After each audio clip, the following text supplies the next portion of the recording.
Hello again.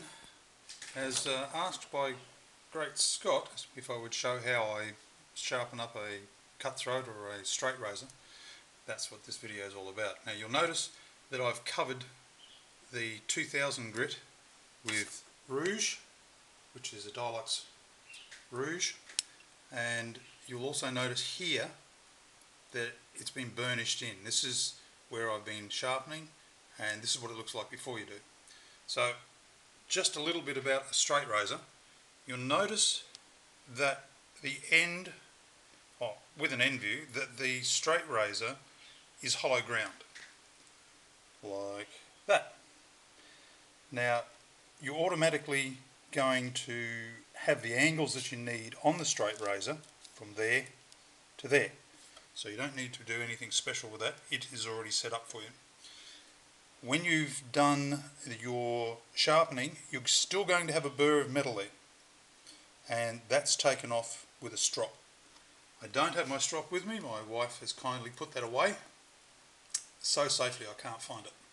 So when you go to sharpen your razor, you don't put a lot of pressure on it because it's so fine on the end that if you put a lot of pressure on it, you're going to bend it out of shape. It doesn't bend much, but it bends so that you're not actually sharpening that edge. And this is exactly the same as the way I did a graver. Nice light pieces, light strokes, nice light touch on it, and you do it on both sides, like that. And you keep doing that until it's sharpened up. Now you don't even have to do that stroke. People have different ways of doing this, so I just do it this way because I find it easier. And so long as you have a polished finish when you're done, that razor should be very, very polished on both edges, here and here. And again, you end out with this burr of metal.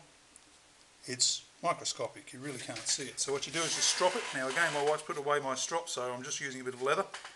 And all you're doing is exactly the same as you see the old timers do, but you would be doing it faster, not necessarily really fast, and longer, because the strop itself is probably about 2 foot long, and it's held fairly tight.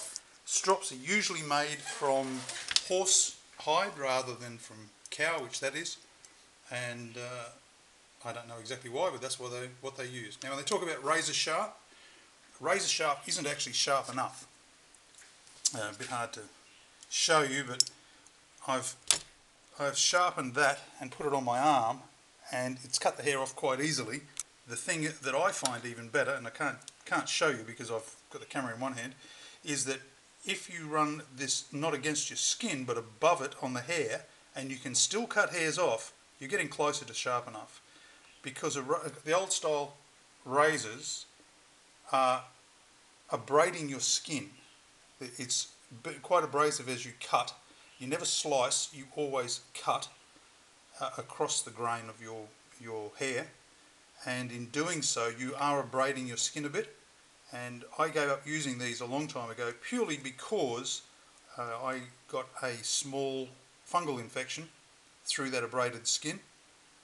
They were pretty good to use, but they're just simply not as sharp as a modern razor, and very hard to get used to if you've been using a modern razor. Good fun to play with, good fun to sharpen, but from my own experiences I don't recommend using them on a daily basis anymore.